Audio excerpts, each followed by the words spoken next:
Est-ce que vous vous êtes regardé dans le miroir ce matin? Réalisez-vous à quel point vous êtes une personne unique, une création merveilleuse? À votre avis, qui aurait pu penser à faire tout ça de cette façon aussi extraordinaire?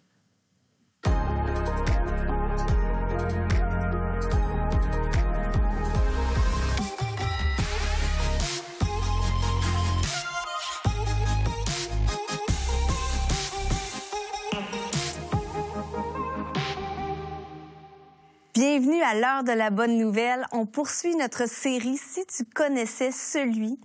Et on est avec François et Samuel. Salut Valérie. Valérie. Aujourd'hui, notre thème « Si tu connaissais celui qui t'a fait de la tête aux pieds ». Alors, on s'inspire d'un verset dans Colossiens qui dit que Dieu a tout créé par lui et pour lui. Oui, c'est drôle, hein, mais ça détonne avec le credo québécois actuel parce que c'est plus le hasard a tout créé pour rien et à partir de rien.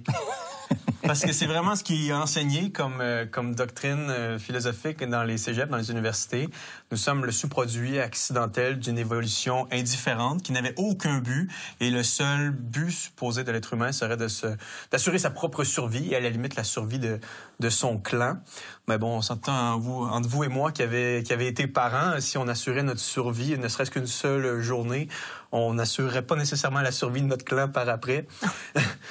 Mais il existe vraiment ce credo-là. On vient de nulle part puis on est ici pour rien. Et ce qui est un peu fracassant et triste de voir, c'est que les jeunes payent pour ce credo-là. C'est-à-dire qu'ils se font dire toute leur vie qu'ils sont ici sans nécessairement un but précis, qu'ils doivent façonner leur propre but.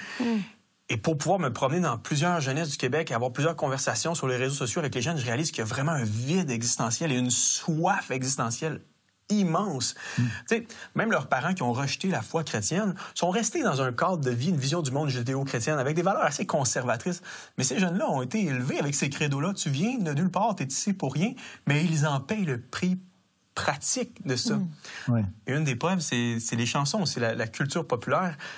Saviez-vous que la chanson de l'année en 2024 qui a gagné le plus de Grammy, puis d'Awards, puis de prix, c'est celle dans Barbie. Ouais. Je sais pas si vous avez vu le film.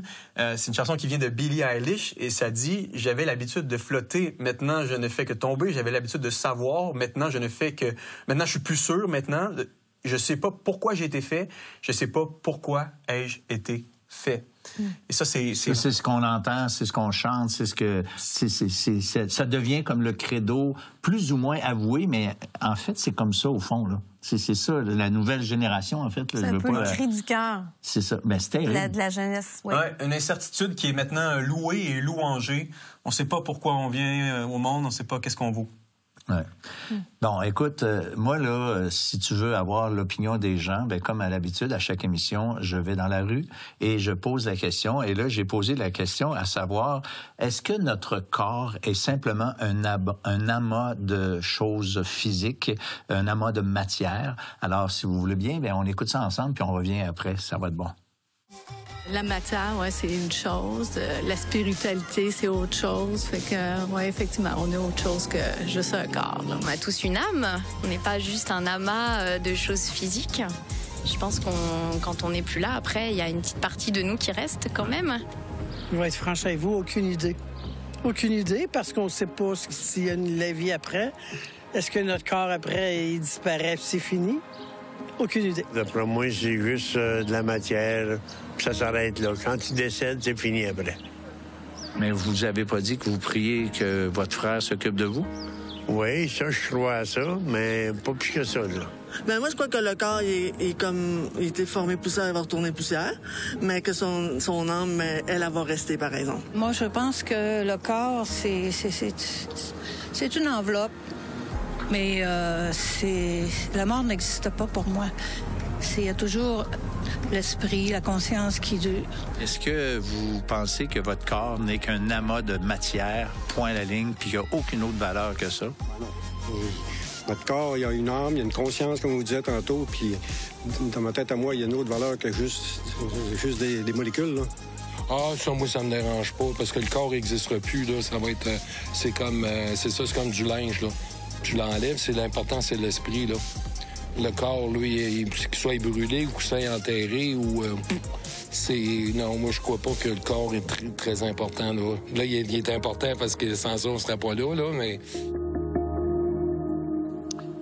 Valérie, Samuel, je trouve que il y a beaucoup... Tu sais, même si on est dans un monde post-chrétien, les valeurs ou l'aspect que c'est pas juste un corps physique de matière, qu'il y a autre chose, même, tu sais, quand on parle d'âme et d'esprit qui vont survivre, tu sais, c'est comme quand même omniprésent. Moi, ça m'a un petit peu étonné de... Tu sais, moi, je pensais qu'on avait passé un autre appel là, par rapport à ça, puis qu'on c'était fini.